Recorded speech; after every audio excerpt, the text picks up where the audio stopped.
História 1923, Os Camisas Negras 1923, Os Camisas Negras. O lugar que o Vasco da Gama ocupa na elite do futebol brasileiro tem a marca gloriosa do time conhecido como os Camisas Negras que, em 1923, com uma campanha arrasadora, 11 vitórias, 2 empates e apenas uma derrota, conquistou o primeiro título de campeão carioca de sua história.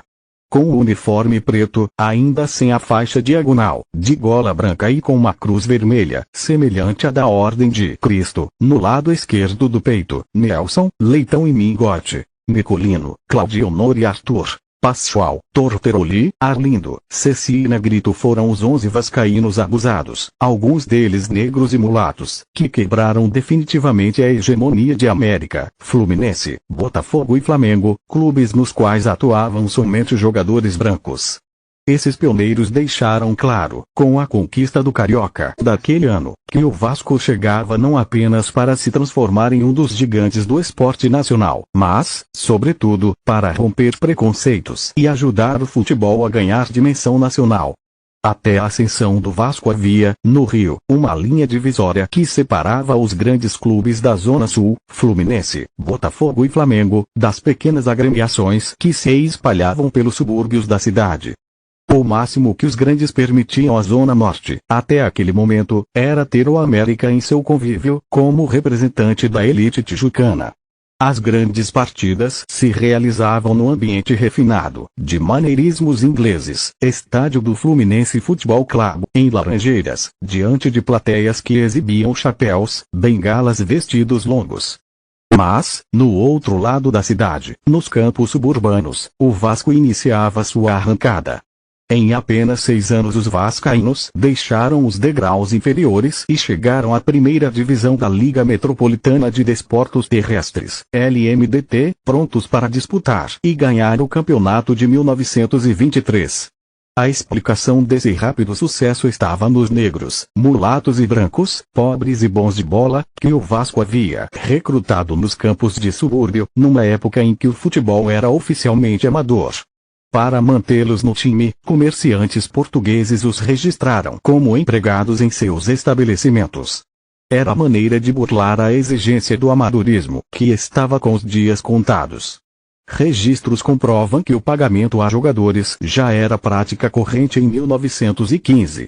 Junto com as vitórias sobre os pequenos os representantes da elite, Fluminense, Flamengo, Botafogo e América, vencidos em série, surgiu o apelido de Camisas Negras, dado pela imprensa àquele time da Zona Norte, que tinha adquirido fama de imbatível.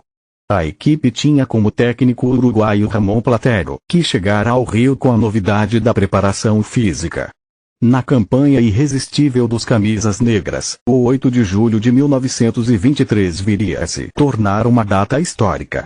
Nesse dia, o Vasco entrou no campo de Laranjeiras para enfrentar o Flamengo, na terceira rodada do retorno. Derrotados anteriormente pelos vascaínos, Fluminense, Botafogo e América uniram suas torcidas à flamenguista. Todos contra um, era a hora da revanche. A partida foi disputadíssima.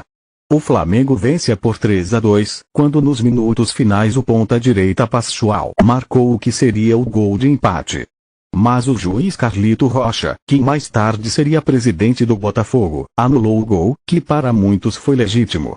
A derrota não impediu que o Vasco levasse a taça de campeão, com vitória de 3-2 sobre o São Cristóvão, depois de estar perdendo por 2 gols. Como era de hábito no time comandado por Ramon Platero, a virada aconteceu no segundo tempo. O medo de que os Camisas Negras repetissem a façanha no ano seguinte levou os grandes clubes a abandonar a Liga Metropolitana, em 1924. Fluminense, Botafogo e Flamengo, com o apoio do Bangu e do São Cristóvão, criaram a Associação Metropolitana de Esportes Atléticos, AMEA. Os estatutos da entidade continham cláusulas absurdas, nas quais ficava evidente a falsa nobreza do alegado espírito amador. O impedimento à inscrição de jogadores sem profissão definida e analfabetos tinha como alvo a vitoriosa equipe do Vasco, que reunia negros e pobres. Assim como o veto ao ingresso na AMEA de clubes que não tivessem estádios.